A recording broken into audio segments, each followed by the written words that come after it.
Matchweek 20/21. We got a lot to talk about this week. We're going to start with the Premier League, where we'll talk about United holding Liverpool, Ange's anger, and Pep's come up with a question mark. Halftime, Jhon Duran related what if and compliment corner. Around the world, we got some USMNT news and notes, and then stoppage time with Ivan Toney's best bets. Overtrain is cooking, and everyone's favorite segment, GOAWs. Now, time to welcome in this week's panel of beauties. We will start with Mr. Tommy McCabe / Tommy McGunner. A few weeks ago, this may have been even more than that at this point, you were over in the UK playing in an over 50 league. I kind of want to know how many ankles you broke, how many goals you scored, and how many people basically told your dad never to let you come back. None of the last one. They wanted me to come back. So context, my dad my parents live in London. He plays in a Wednesday, Friday men's league game. Wednesdays night, Fridays morning. They have an awesome rule that I think every men's league should have is you get automatically invited to the next week's game if you stay for the second pint or second coffee. That's nice. That's nice. So you can't just stay for the first, you got to stay for the second, and whatever happens in men's league, whatever emotions all going crazy, legs broken, hamstrings pulled, after the second pint, it's all resolved. That is a very diplomatic way of saying you ruined a lot of people, but Oh, you're not going to say it. I five-holed the shit out of my dad. That was my proudest moment.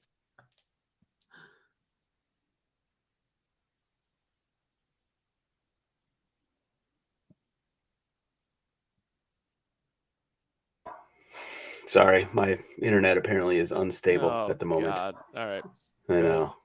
Welcome to Chicago and a little snow in the ground. Apparently, it's AT&T can't deal with it. But we'll move on to Mitchell Goulet, a.k.a. Overtime Mitch. Now, you know how much I hate to Mitch, but was me being right and you being wrong about Jhon Duran's red card the maddest you've ever been and the most you've wanted to punch me through the internet? I'll leave this podcast right now. Don't fucking test me. I'm still not wrong about it, and you're still not right about it. You were so mad about It's that. because the powers that be agreed with you in the on-field decision. You're forever aligning yourself with referees now. Is that what you want to do? Is that how you want to play this? No, just this time. Just when it suits me, basically. Always. I'm still right.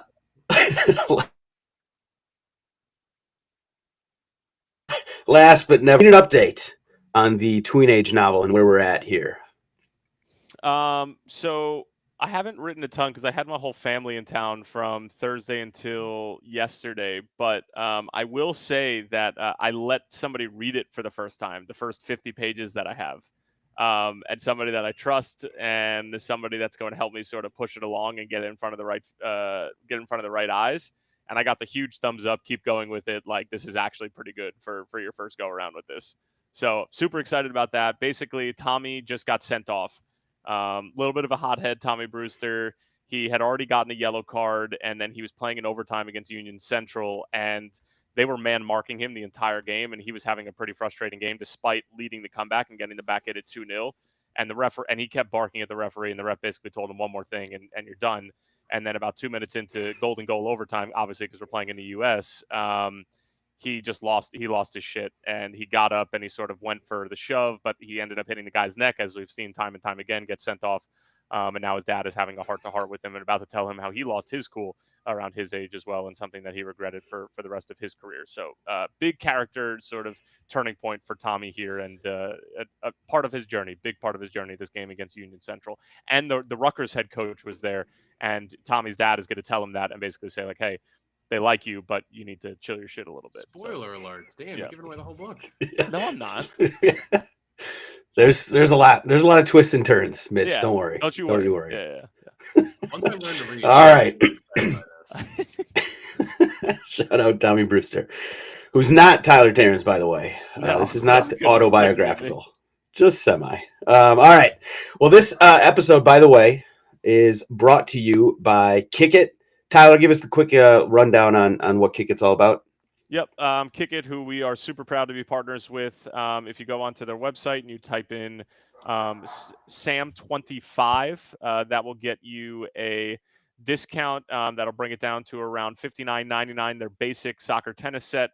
Kick It basically is soccer tennis. You could take it on the go with you. It's sort of like spike ball, but for soccer tennis, and the ball is much easier to sort of control and juggle than a normal soccer ball would. So even your friend Joe, who has 2 left feet and has never played a day in his life, but he loves the beautiful game. Even he can play and he can be competitive in it as well.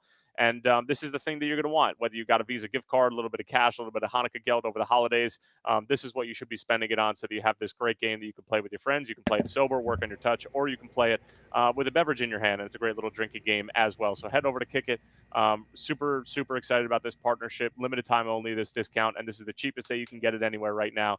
And post-holiday rush, obviously, weather permitting, in the snowstorm that sort of ripped its way through the Midwest and the East Coast, you should have it relatively shortly as well. But thank you to Kick It for being an awesome sponsor. And shout out to the Hanukkah gelt. Always a That's nice right. little inclusion there.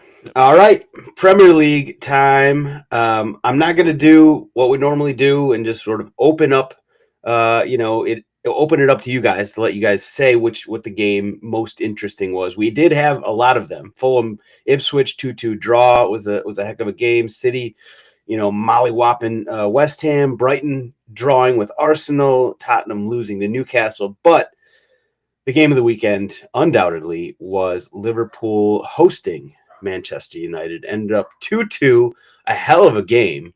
So before we go to Tyler to get his passionate thoughts, we will start with one of our neutral parties, Mitchell Goulet. What do you think about this game? What were the takeaways you took away? I don't think anybody really in their heart of hearts expected United to roll over in this one. Even with how they were currently playing, I think we all kind of knew United were going to get up for a big rivalry game like this. You can call them moment merchants, you can call them whatever you want, but you got to give the hats off to United. They came to play, and I think this is probably their best performance of the season. They'll be super happy with a draw, but I think Amorim is maybe starting to figure out a little bit of what he wants in a lineup. He put out probably his most proactive midfield, leaving like Casemiro and Eriksen on the bench. And if this looked like their best performance of the season, they came to play against the best team in the league, and I'm super happy with it. United's been all over the map, right? Since Amorim's come in, they've beaten City. They've now drawn at Anfield, which I think is worth pointing out. This was at Liverpool. And they look good. They look pretty darn good this game. There was some chances. I'm not going to say that, Liverpool could not have gone on and won that game. That was not a decisive draw. I think United is ultimately lucky to be taking a point from that, but they did everything that they could to earn it, if that makes any sense. I know it's a little contradictory, but I still think that they earned the point from that one. Now, before we I know Tyler's a bit here to get his thoughts in, but Tommy, you've written about in your Tommy's Tactics, which everybody should be, subscribing to the Patreon to get, inside Tommy's mind. You've written about United and Amorim and sort of his approach here, his philosophy with United. What did you take away from this game, and how did it fit with sort of what you view as the new Manchester United? You're muted. You're on mute, kid. Thanks. There we go. I was laughing at Sam. No, I'm gonna break this game down in more detail for this week's tactics post. But yeah, my overall thoughts on it is I think United plays better against these bigger teams when they're viewed as this inferior opponent. I thought their 2 best games under Emery have been Man City away and then Liverpool away. And there's something about the way they set up and their mentalities, they're up for the games that I think suits their overall kind of identity and idea. But yeah, I think Liverpool should have won. And I was actually expecting United to completely roll over. But they caused them some issues and they defended pretty well. And I thought the one thing they did that Liverpool likes to have a lot of flow and be direct and be the ones who are the aggressors. And they said, we're not going to give you the opportunity to even do that. And they just went long from goal kicks every time, literally old school English football, get up and in, try to play in behind, pull Trent out of position a lot, and they were really good at, I think, frustrating Liverpool than actually playing well. And I think you take some of that from when you watch Sporting under Emery, and then like the Man City game is the wing backs are really hard to figure out sometimes in their positioning, and then they just make it really hard for the opponent. And I think they did that really well. I've definitely got some questions about Trent, which I'm sure, Tyler, we can get your thoughts on. But first, what did you think about the game itself? I think that they gave United hope when they didn't score in the first 20-25 minutes, because make no bones about it, it was Liverpool's game to win in the first 20 minutes. If they have punt the first one in inside of the first 10, United will roll over. And I side more with Tommy than Mitch, where thinking that like they were going to put up a fight, because if you remember the City game, they just mucked up the middle of the field and they were just hanging on they were just trying to make the game as ugly as possible, which is what what a lot of teams should do to City, even in their poor form right now. And they did it well. This was a different performance from United. I will give them that. They looked much better. This is probably the most cohesive, I don't want to say execution of a Ruben Amorim game plan, but at the same time, like that was much clearer than the City game, and they got their best result against the best team in the league right now, and arguably the best team in Europe, especially with the way Barcelona have been skidding as of late. So with all that said, like I put it in the Discord. And again, if you're not signed up for the Patreon, that's honestly the best part about being, paying for the Patreon, the $3.99 a month, is getting in the Discord, our little Sam's Army community, a bunch of people that you can banter with during the games, talk about bets, talk about off-topic stuff. Mitch posed a question about darts. That's, terrific. We talk about anything and everything in there, as well as my sure thing money back guaranteed locks, such as Morgan Gibbs White, anytime goal scorer or assist for Nottingham Forest, which I cashed in on in less than 10 minutes.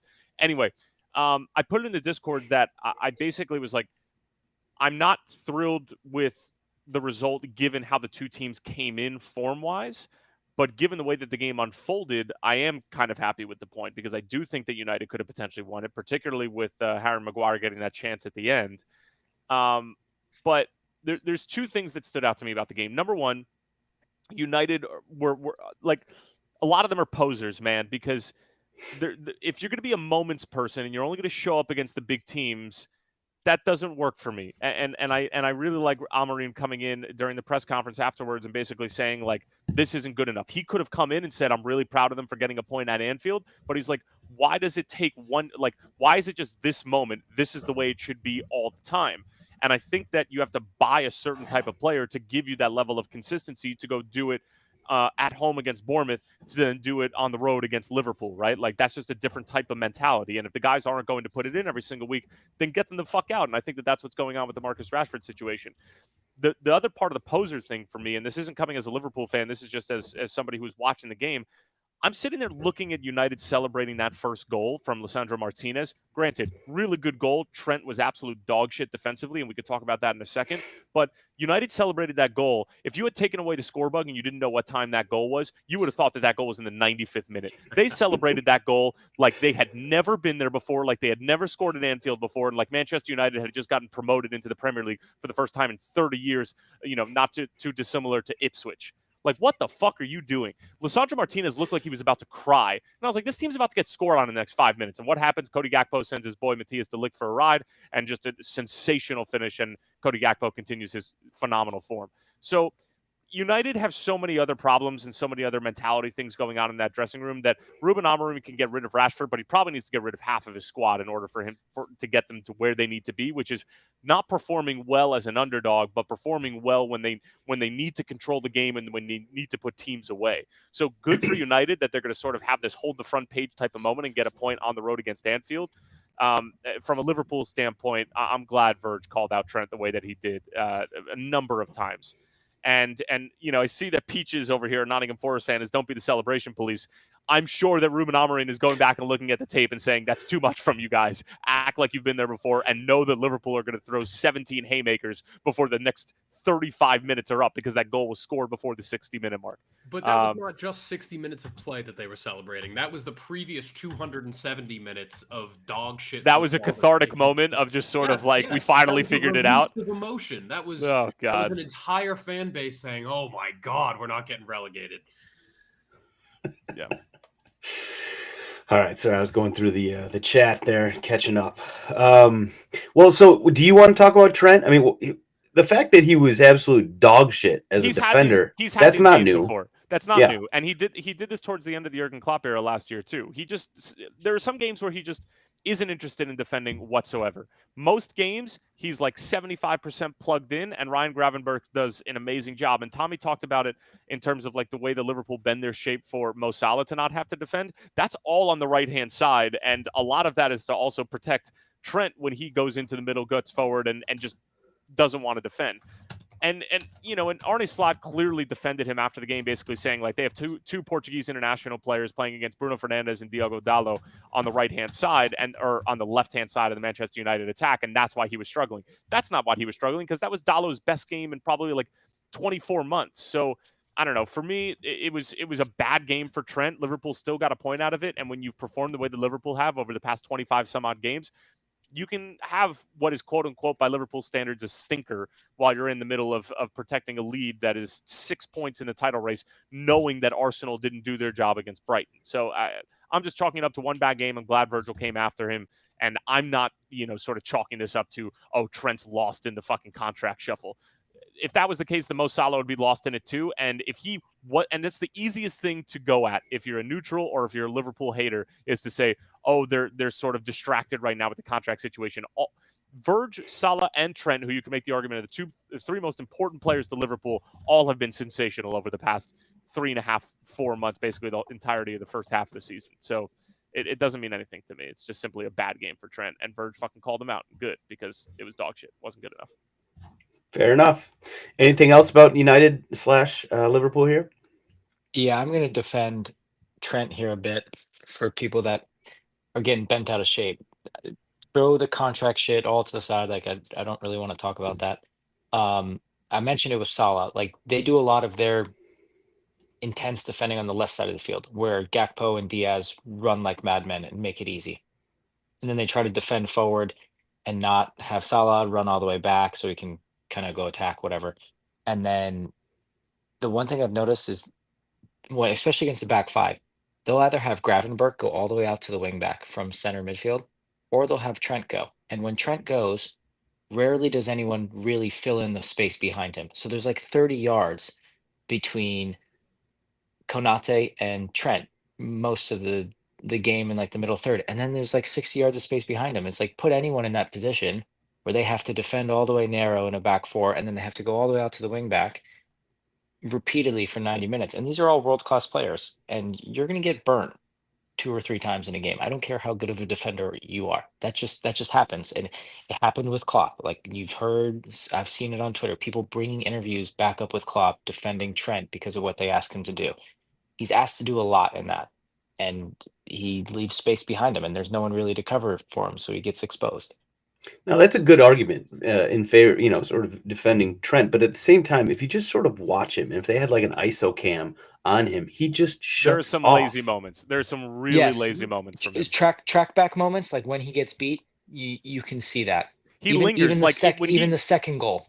When he knows he has cover, he just doesn't want to defend, and he basically acts as what is effectively the right winger, and he doesn't come back and just simply double down on the ball. Like the first goal is his fault too. I think he dips a toe in and then basically totally switches off and has no idea where Lisandro Martinez is, where if Trent is in position to begin with, that's theoretically his man. Now, the ball from Bruno is incredible. And I don't know if we're already doing compliment corner, but I'd love to get out of the way and compliment the rat, as I rarely do. So that was an insane ball. And to one of his center backs as well. And I think that's why Liverpool were caught off guard, because they were like, this guy's out of position. They're not even expecting him to not only get slipped in, but finish the way that he did too, and absolutely smash it past Allison.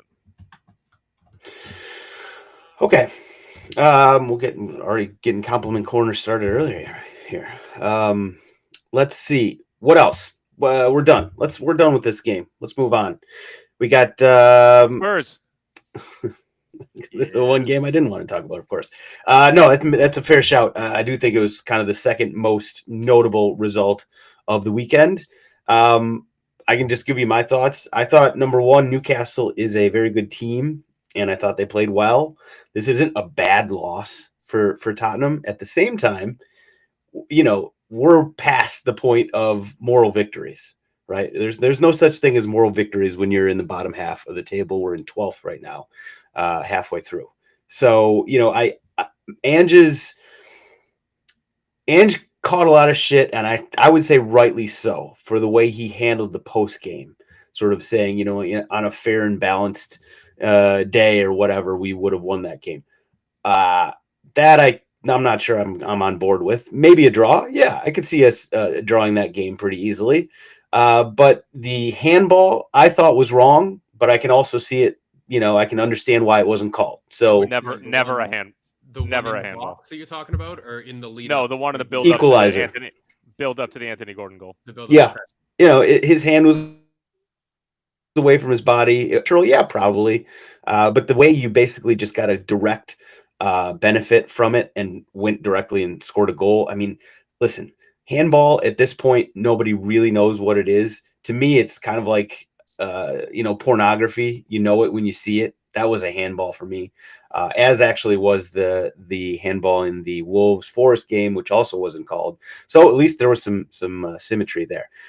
But the second half of the game, Spurs played well. We didn't create enough chances.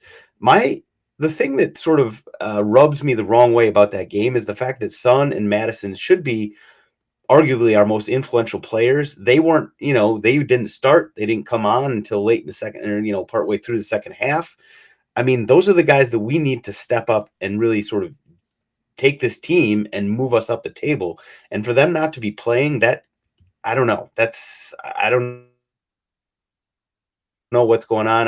Workload, and we're trying to not get more injuries since we're already. But Arsenal did that too. Arsenal did that too with Odegaard. I think that a lot of sports science teams, Tommy, and correct me if I'm wrong here, they look at the Christmas and the Boxing Day workload and everything like that, and I would imagine that a lot of injuries come off the back of that around this time, where you're overextending yourself during that period. Maybe you're staying fit based on adrenaline and everything like that. And then the muscle injuries come in now. Like, look at Wanyeri, he gets hurt and he's out for a few weeks. So Bukayo Saka is the same thing. So I get why a lot of clubs have sort of been rotating some players, particularly with cup games coming up and the whole thing. So I understand that, but you guys don't really have the luxury to rest some of your best attacking players when your defense is ravaged.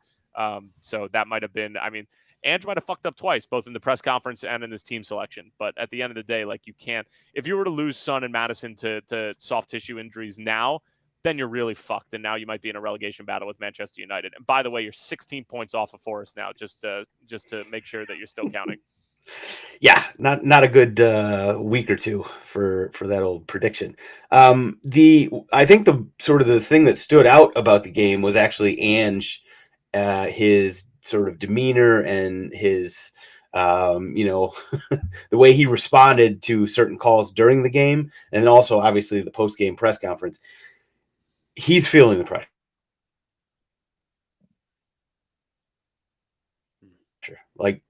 Things are not going right, not going well, and he's feeling that pressure. It did feel like the players are clearly playing for him. They're still behind him. Like, these guys were out there working their asses off, doing what they can to win. But you got to start getting results. You absolutely do. I saw somebody said Golden Ink, Golden K02. How Ange actually tries to adjust his play for once. Listen, that ship has sailed. that ship has sailed. He's not going to do it. That's my burner in the live stream. Oh, yes, that makes a lot of sense. That ship has sailed. We just gotta win. We gotta start winning some games. And that Australian Kool-Aid hits different, brother. It hits different. You're all fucking drinking it. It's insane. What's it gonna take? What's it gonna take for you to just have a little change of heart and say, maybe he's not the answer? They're in a relegation battle. That's what it's gonna take. When our players are healthy and we are not winning, or doing what we were doing before. I'm so sick of that argument. When he gets a job and he stops playing video games, it is what it is. He's gonna be such a good boyfriend, I swear. That's how you just sound like right now. Yeah, well, we're Spurs. That's the way we do it. Yeah, I got nothing. It stinks. We're in a bad spot. I have a question for Tommy. When you become a head coach one day, or let's say you're a head coach one day, are you somebody who's going to be like just immovable and inflappable on sort of your tactics and the way that you want to play, or will you be a tactically flexible manager like a Ruben Amorim and somebody who's willing to sort of adjust and take inventory of what he has and sort of cater to that? I don't think he's adjusting. I think he's in the same boat as he's just more defensive with it than Ange. I think it's a bit of both. Like I fully respect guys that have an idea and they're like, I'm not straying from this idea. But the context of like how you bring that idea to life, I think has to be flexible. Like you see Pep, and this is why he's so misunderstood. I think he has one of the strongest ideas of how things are supposed to happen, but he's very flexible um, in the how from week to week. Like there's small nuances and changes. Whereas I feel like the conversation, and I don't know much about the other two, but it seems like they're at fault for doing the same exact thing with the same idea, and there's no little flexibility to the players you have, where they're currently at, injuries, etc. And I think Arteta is a little bit more flexible as well, but his whole idea is still the same. All right. I mean, listen, Ange has been consistent all the way through. He's saying we're not going to, change and all that. I was hopeful for however many weeks that, the guys that hadn't been playing much, when they got more time under him and everything, that maybe it would click a little bit more. It's not working, right? It's not working with the team we have right now. I respect him and his philosophy and his unwillingness to deviate, but a couple more results and he's just going to go down, with the ship.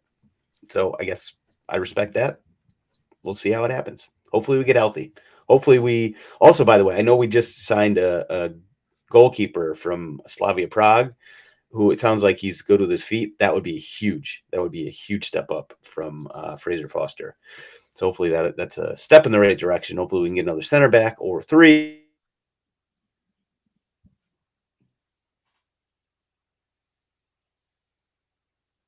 What's going on with his Wi-Fi today? I don't know. It's bad. You guys in the live stream, can you feel that? Oh, is he out? He might be. All right. So what should we talk about? Most of all, just respond to one of Jamie Carragher's tweets about Did he? like some clip from Monday Night Football. Sorry, guys. He needs to stay out of that. And I'm curious as to how Liverpool feels about him getting involved, all that, probably being paid as a club ambassador. Sorry, well, I missed what you guys were talking about. Go on. From a club side, they're like, fuck it, keep it coming. PR's PR. Yeah. Like it's driving clicks, engagement from the social standpoint. I don't think Liverpool need clicks and engagement. This is. I think the hardcore fans that are from that area are like, what are you doing? Yes, Golden Jamie? KO too. He did forget to pay the bill with all the money we've been making over the past 5 years. AT&T, they can't handle a little snow in Chicago, apparently. I don't know. I got no other. Peaches, don't worry. We're not doing Liverpool because it was just because Sam dropped his Wi-Fi. That's all. Tommy was just bringing up a non sequitur. Small talk. We'll move on. Let's talk. Can we talk about Chelsea and how they're basically out of the title race at this point in time? Yeah. And they were supposedly the only title contender 2 weeks ago. Fuck, 3 weeks ago. That was a quick fall from grace. And now it's been 3 results in a row, right? 3 or 4, 3 in the league, 4 total that they've dropped points. Yep. Just, oh God, that's one of the most Chelsea things too. We thought that they were going to. I mean, it was hard to underperform what they did last year, but we knew they were going to bounce back this year, given the amount of money that they've spent. And just the way that the team looked towards the end of last season. But man, I did not expect them to drop the ball like this. You thought that they were gonna, like, how much did you think they were gonna bounce back? Because I think if I'm a Chelsea fan and somebody had told me before the start of week 1 that you were gonna be in 4th place, and 4 points off of somebody in 3rd, not Nottingham Forest, but somebody in 3rd, I would have snapped your arm off for it, or my own arm. At the beginning of this season, I thought that Chelsea would be realistically competing for top 4, which is currently what they are doing. But given the roller coaster of their season and where those expectations have been, which is title contender, and now where they are, which is maybe kind of fighting for top 4, it's it's kind of a stark difference, right? And they were the only title contender a few weeks ago. And now after points dropped,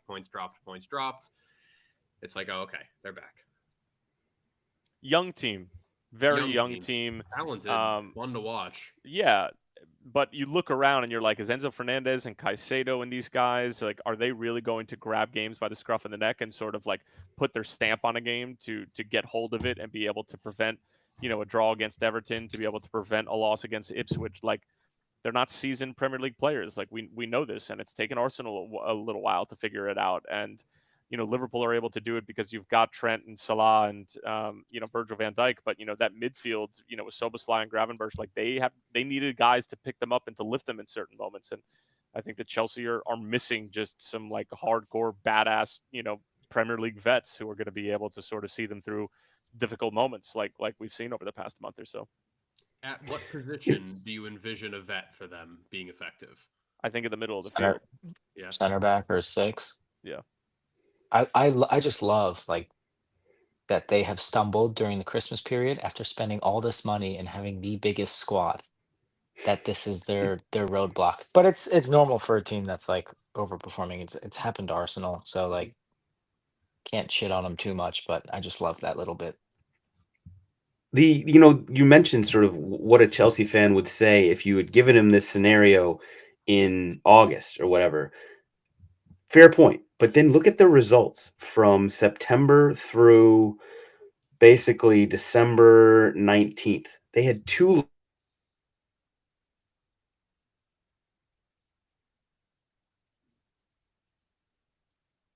Forest, but they were playing so well, and it was so consistent that it's just, I don't know. Can you guys hear me?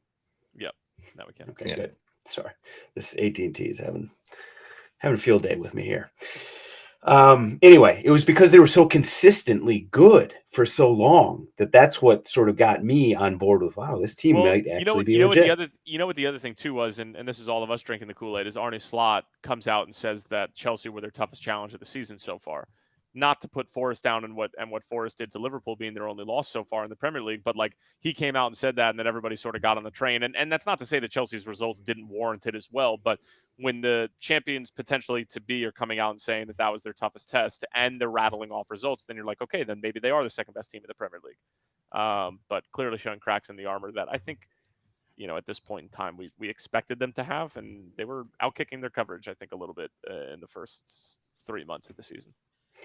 Fair enough. Now the Manchester City 4-1 over West Ham. We were talking about it. When does Chelsea bottom out? When does City bottom out? Yeah. Do you think that they got 2 results in a row? Have they bottomed out? The 2 results that you're talking about are 2-0 to Leicester and 4-1 to West Ham.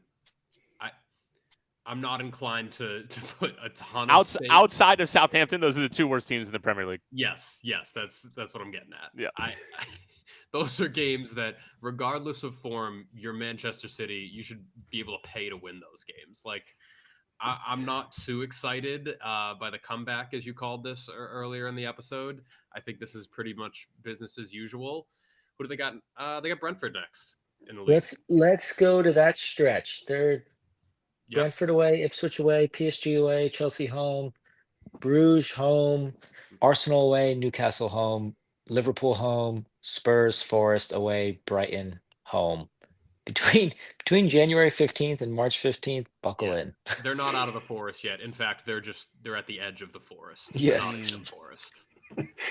I agree. There's this 4-1 win for City over West Ham. I think honestly says a lot more about West Ham. They keep getting beat by ugly scores. There is something that is just absolutely rotten about West Ham at the moment.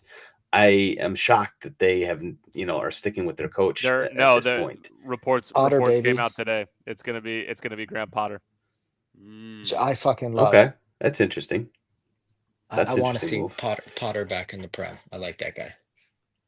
Are West Ham's defense right now? Are West Ham the Jets? I feel like that organization is just beyond dysfunctional. I can see beyond. Couple fun players. Sauce Gardner is Kudus. Yeah, and they're Major city vibes. They're making transactions based on EAFC rankings. Like, I see it. I definitely see it. Any other? Bournemouth 1-0 over Everton. Aston Villa 2-1 over Leicester. Brentford hung a 5 spot on Southampton. Whew. Brentford, how about you? And then Fulham Ipswich. That game was a lot of fun. There were so many controversial calls in it. It must have been an absolute nightmare for that referee. I thought he did okay, though. I know he got some help from VAR. A little soft. 3 of the 4 goals were penalties. Yeah. And I thought 2 were nailed on and 1 was kind of soft. But what are you going to do? 2-2 I thought was an interesting result. Raul Jimenez is the all-time leading Mexican Premier League goal scorer. Wow, he surpassed Chicharito? He surpassed Chicharito. Ooh. Pretty cool. I will say, I'm not going to go as far to say as Mexico is my second team, a la Landon Donovan, but it brings me a little bit of conquer pride when I see brothers from our region performing well in top 5 leagues of Europe. I do dig it. Similarly with Canadian internationals, if there's a Canadian international, I'm going to root for him. Canada's my second team. Okay. Mexico is not my second team. You remember those like Barclays player, the Twitter trend, whatever the hell that thing was? Barclays, man? That's yeah. That was it. Combine that with CONCACAF and you got Brian Ruiz for me. Brian Ruiz, Costa Rica legend. That's my CONCACAF Barclays man. Great shout. Last game, by the way, we should at least mention it. Nottingham Forest. They just keep on keeping on doing what they do. 3-0 away win over Wolves. Their goals were all quintessential Nottingham Forest, just quick counter, hit you before you even knew what happened. You've already been scored on. They're fun to watch. They just keep on keeping on. Sam, does Nuno having this amount of success bother you? It's like seeing your ex get with like a really good looking dude and really successful guy after you, but like, are you not butthurt because it just wasn't a good fit personality wise, and like you wish him nothing but the best just because you knew that you were never destined to be together? Yeah, I'm not butthurt at all about it.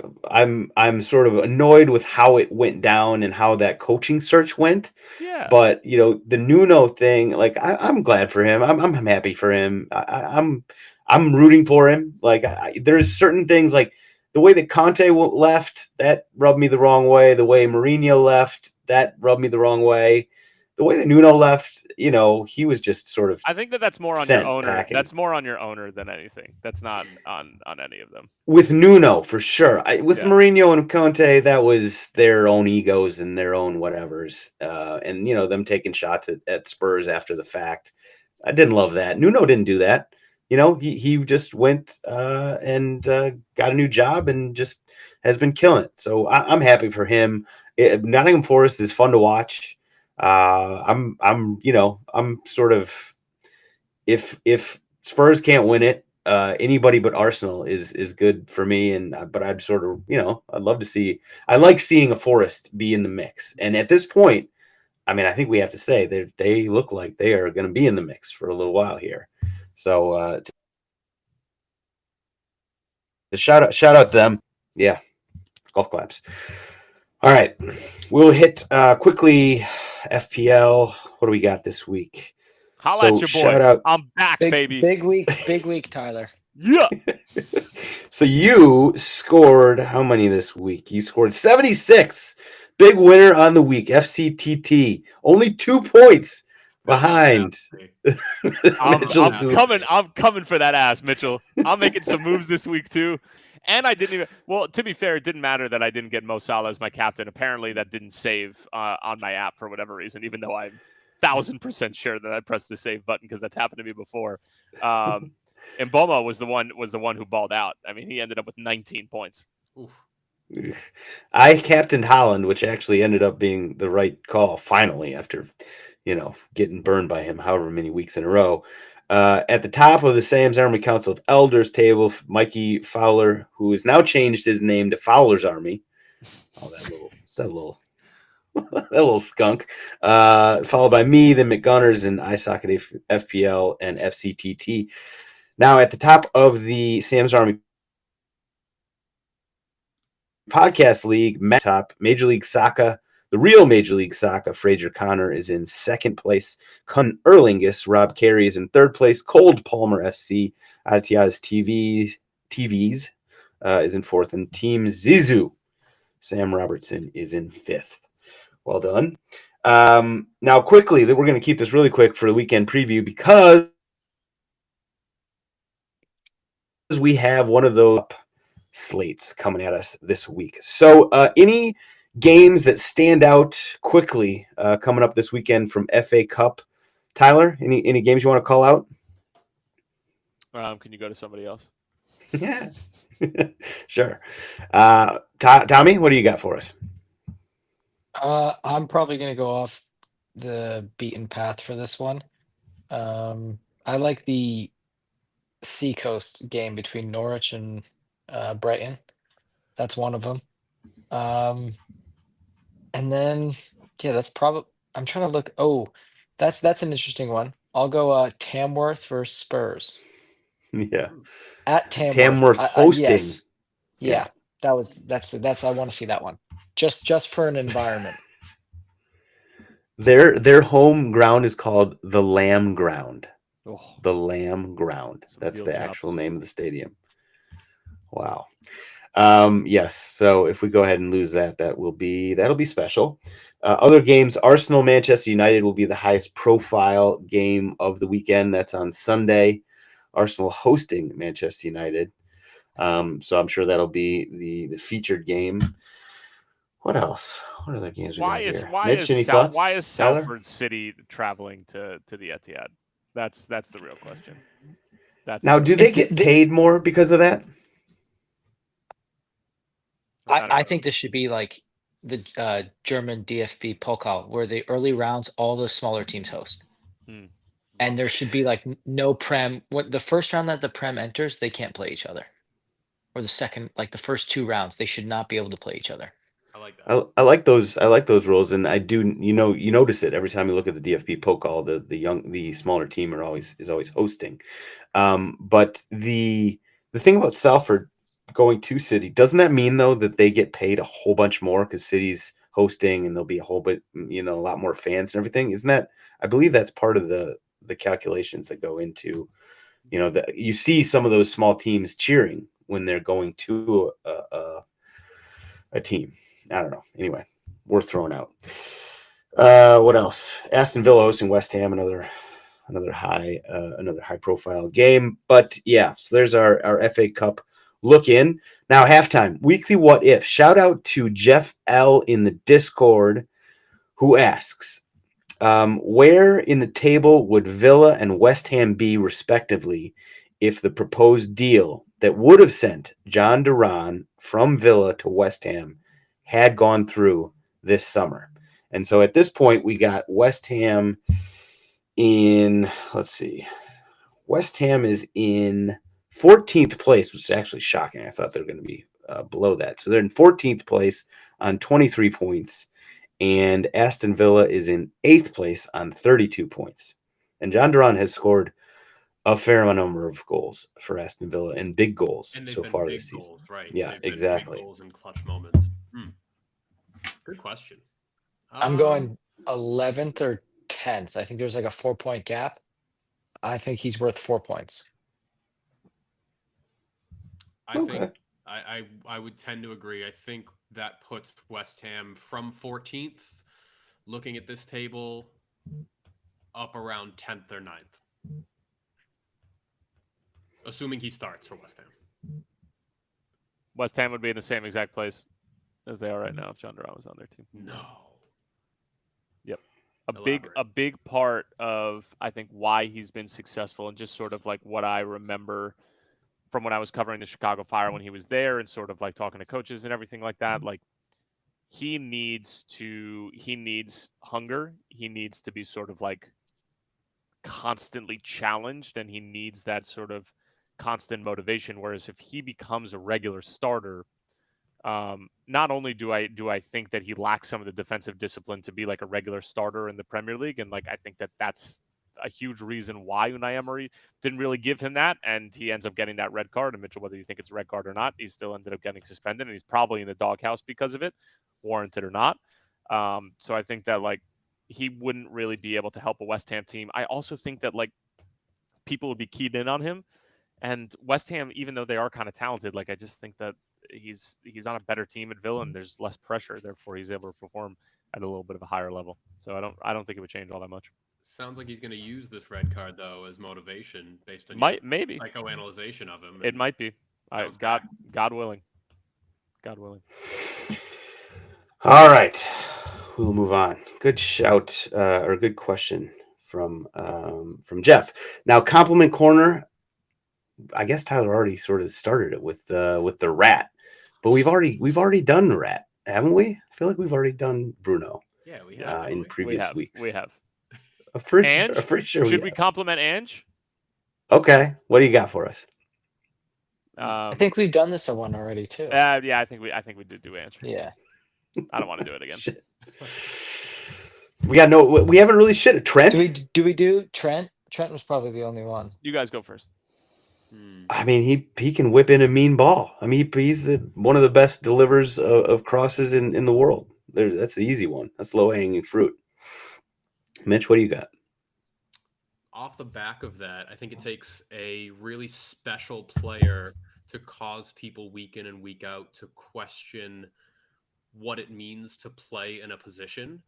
You don't see anybody else in the Premier League or in a lot of major sports who, because they're so good at an individual skill, the term right back is redefined for him. There's like a handful of other players in sports that can do that at that kind of level. Nikola Jokic is maybe one, redefining the term center, but like Trent is really the epitome of what a modern right back is.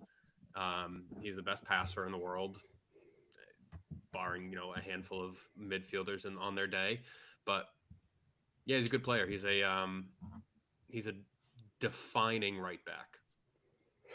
Just got to play a little more defense here and there. Tommy, what do you got? Yeah.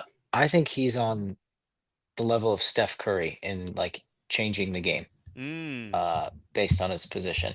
The stats are a little bit different because it's like literally every time Steph does something, there's like a point difference. Mm-hmm. So it's harder to measure it, but I think he has changed modern soccer, and like Mitch said, the demands of a fullback more so than anyone in the past 10 plus years. That was good. Tyler, you want to add something, or are you're full of you say nothing but nice things about him anyway?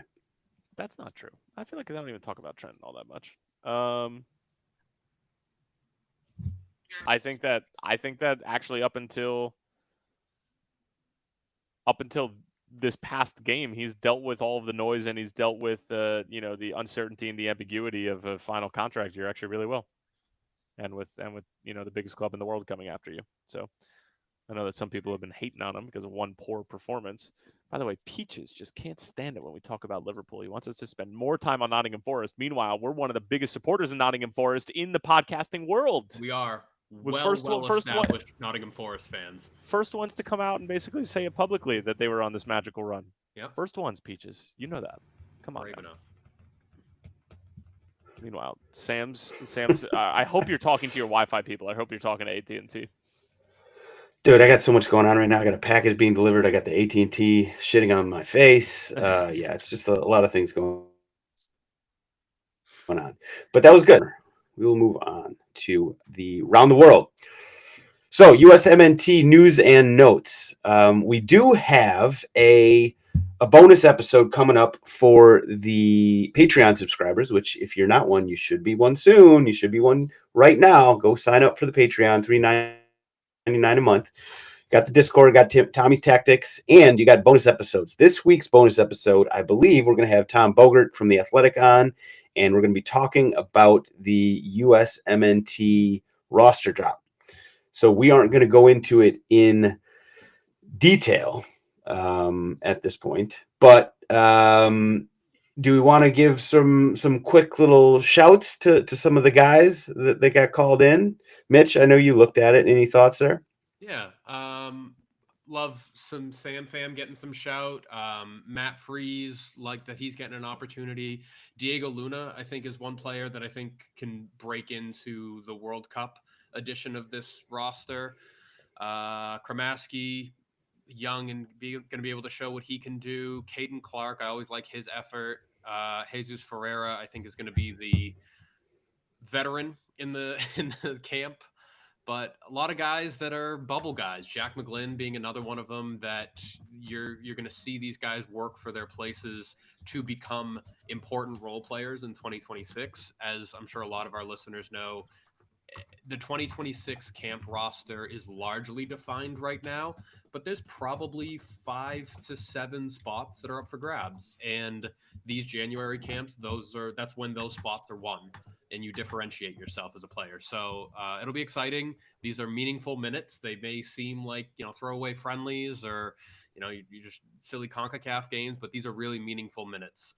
So give them a watch. Good shout. Good shout. And so go ahead, Tyler. One guy that I want to mention, and I think I've mentioned him on the podcast before. If not, I've definitely mentioned him on Sirius XMFC. Emeka Anelli, Cornell kid, second year in the league this past year. Helped out a struggling RSL team who had some holes in the middle of the field that they needed to plug in due to injury. And I'm telling you, he emerged as arguably one of the best two-way central midfielders in the Western Conference, if not in Major League Soccer this past year. Dude's a baller. I don't know if he's going to be on the 26 roster. Maybe, I don't know. He's 25. It would be a stretch to say that he's going to be on the 30 roster, but he's going to push it and he's going to add a different element. He's a fill-in for Tyler Adams kind of guy. He can play both sides of the ball, and he is as close to as a calm the ball midfielder as possible, where he lays everything on the line. He dives to get in front of shots. He has a good range of passes. He's not really all that big, but he's just a bulldog in the middle of the field, and he's pretty clean on the ball as well. So I'm excited to see him get an opportunity, and not for nothing. But just looking at it from a pure number standpoint, I mean, there's there's 4 midfielders on here. So whoever they're bringing as midfielders, those are the guys they're rolling with. So hopefully Anelli gets a shot. But I'm really excited to see this kid play. And those are the types of guys that you really do want to see in a camp like this, right? So it's a good show by overlooked Coach. College kids who are performing really well in Major League Soccer, who probably aren't going to get a shot in Europe. But I like this kid a lot. He'll probably start if you look at the way the U.S. has been playing in the past with Agreed. two pivots, and 2 of the midfielders out of the 4 are Kramaski and Luna, who are attacking midfielders. Yeah. And then McGlynn probably can't play as a defensive midfielder alone, so he's going to start. So you're probably going to get a good look at him. And it's interesting that they're bringing Tim Ream, Miles Robinson, and Walker Zimmerman along, because clearly he's trying to figure out the center back thing. I know that it's a lot of MLS guys, but you also didn't need to bring them. And I think that he needs to sort it out. Realistically, 1 or 2 of those guys are going to see the 26 roster, so he's got to figure out which of those MLS players that is. Yep. Yeah. Something to watch. Also, quick shouts. We got Jedi as the winner of the Player of the Year for USMNT. It took something special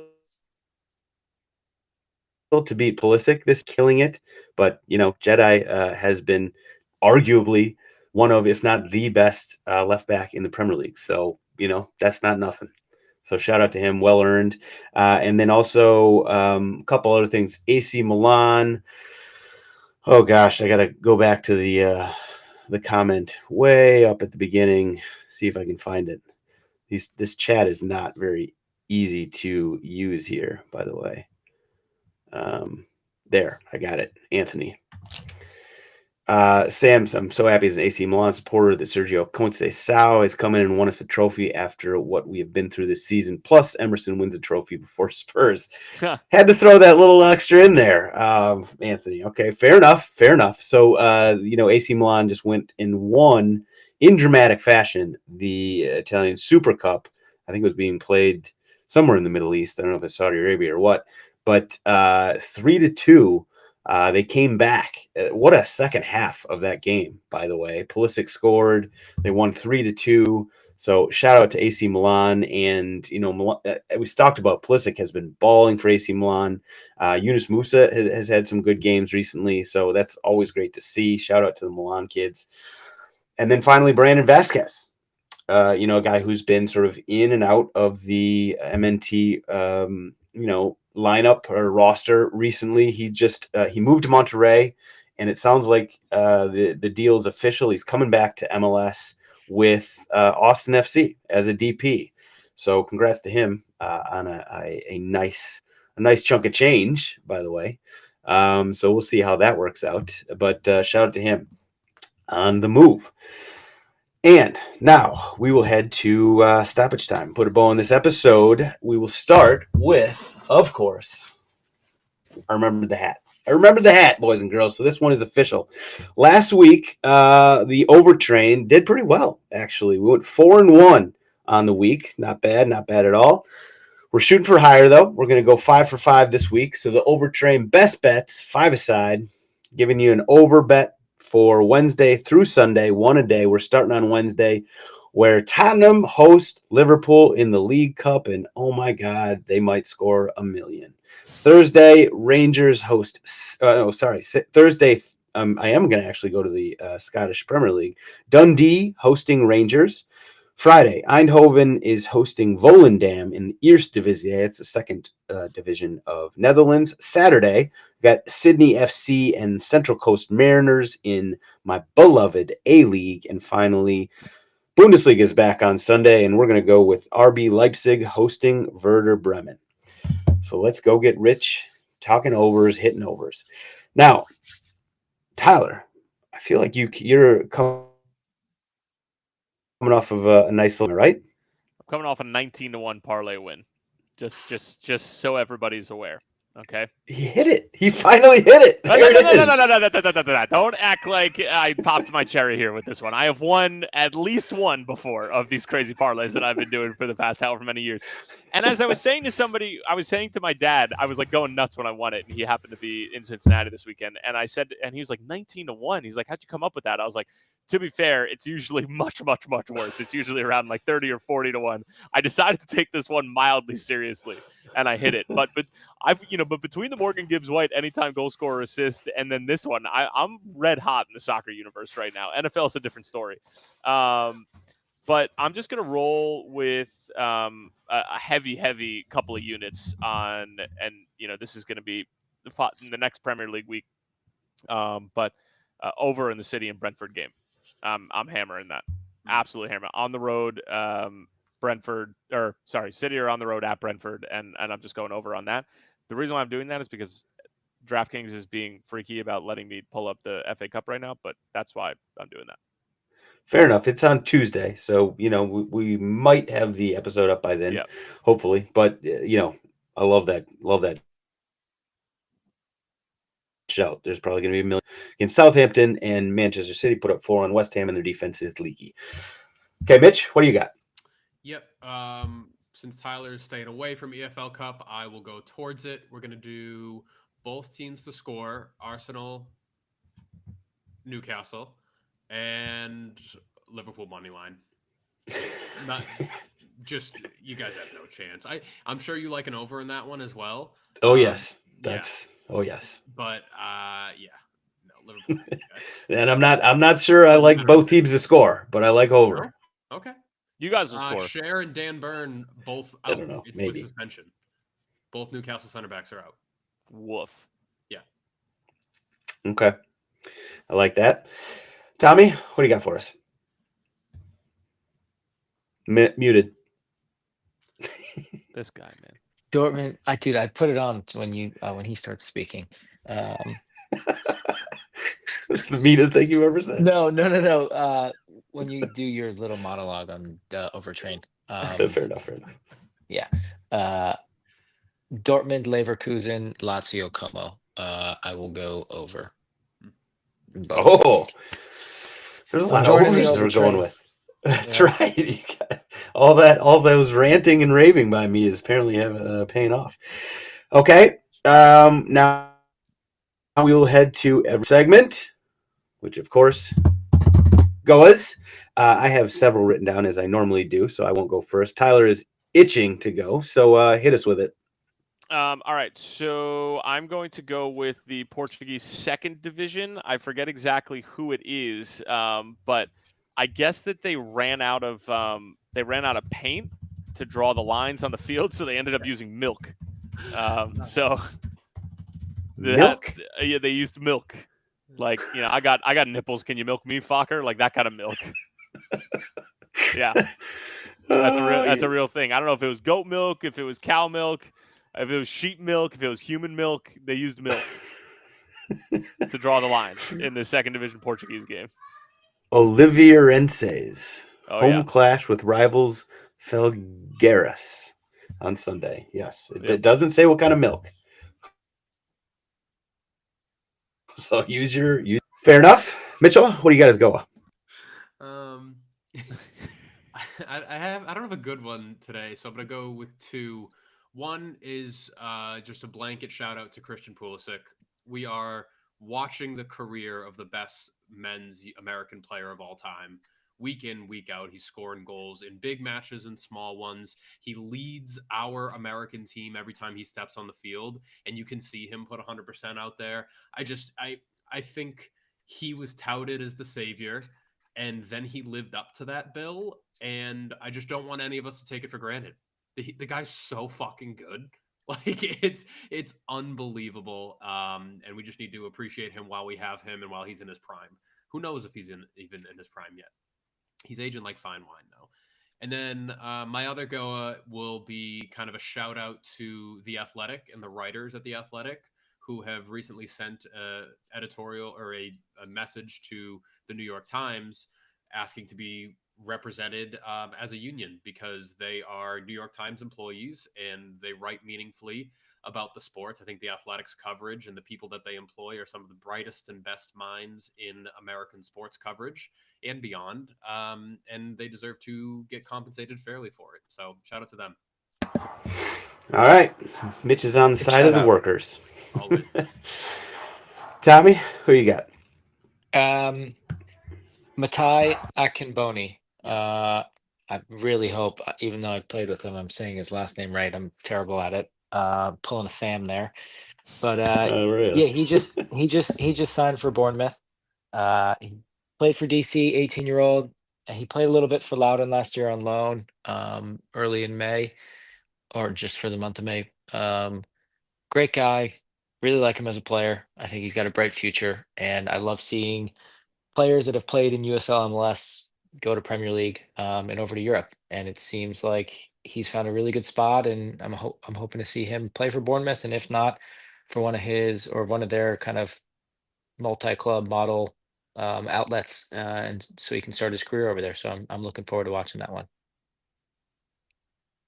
Good shout. Good shout. Who are the other clubs in the Bournemouth orbit, by the way? Do you remember? Yeah, it's Lorient, FC Auckland, and there's one more I think I'm blanking on. But I had another former teammate, another former center back who's at Reims, and I've heard really good things about French top two divisions for player development, especially center backs. So I hope he lands there and becomes a top center back in Europe. Nice. And if he wants to come on, I'd be happy to have you and talk about the move. But congrats. I will give my honorable mentions to James Rodriguez, who is leaving Rayo Vallecano after 4 months. He made it 4 months with the squad.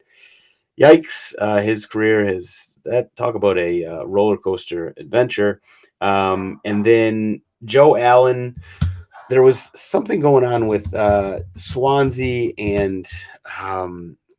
Let's see. So he plays for Swansea this weekend. They were playing West Brom. When he came on, Joe Allen came. You remember Joe Allen from Liverpool, his Liverpool days. So he came on sometime in the game, and the West Brom fans started chanting, "Joe Allen, we thought you were dead," and then he scored against them, and the Swansea fans responded by saying, "Joe Allen, you thought he was dead." just a great little banter moment there from EF from the championship. My actual GOA, though, unanimous on this one, Lionel Messi, who was awarded the Presidential Medal of Honor this week. Why? I have no idea whatsoever why he was given that award. I assume it was some sort of backroom, handshakes, and Apple was twisting arms and, whatever. I have no idea what that was all about. I know Tyler's probably itching to say something, but listen, I don't know why he was given it. Then to make it all the more farcical, he didn't show up to the ceremony to receive the Medal of Honor. What? So, I mean, this is the thing that, like Denzel Washington was at. Like, there's all sorts of, primo A-list people who, decided to change their life around, their schedule, and be in Washington to get the Medal of Honor. The one person who didn't, Leo Messi.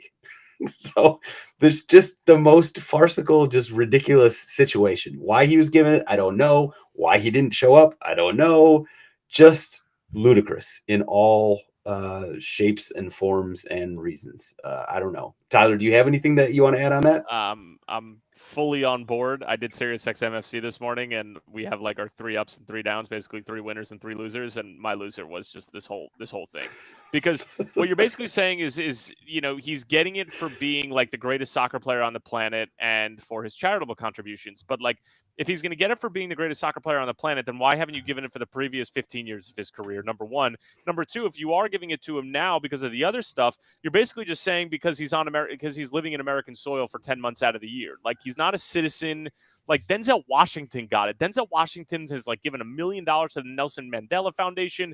He's like in huge support of like multiple different charities and the whole thing. And Messi has his own foundation and the whole thing. But if he had set up like a Lionel Messi school for the troubled in like the impoverished areas of Miami and was like giving scholarships to like 10 kids a year, fine. But like, I don't know. He's been here for 18 months. I'm done.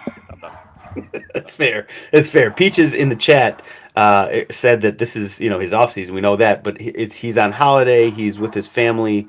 I assume he's in Argentina or something. Yeah. He's getting paid $400 million to be in Saudi Arabia. Don't forget, those are all over his social media. Is that happening right now? Visit Saudi. Oh, no, just in general. I know in the past he's done that. I was going to say, if he was going to Saudi Arabia when he was supposed to be getting the U.S. Medal of Honor, that would have been, wow. He could be, because like they're paying him a stupid amount of money to do that. But that would, the irony in that would be off the charts. Oh God, that'd be even more ludicrous. I didn't think it could get more ludicrous. All right, we'll leave it at that. Mitch, Tommy, Tyler, you guys are the best. Everybody, especially those in the chat and who subscribe to the Patreon, I love each and every one of you dearly. We'll be back next week, bigger, better, faster, stronger. See you guys then. Sorry about the fucking internet. What the fuck? That was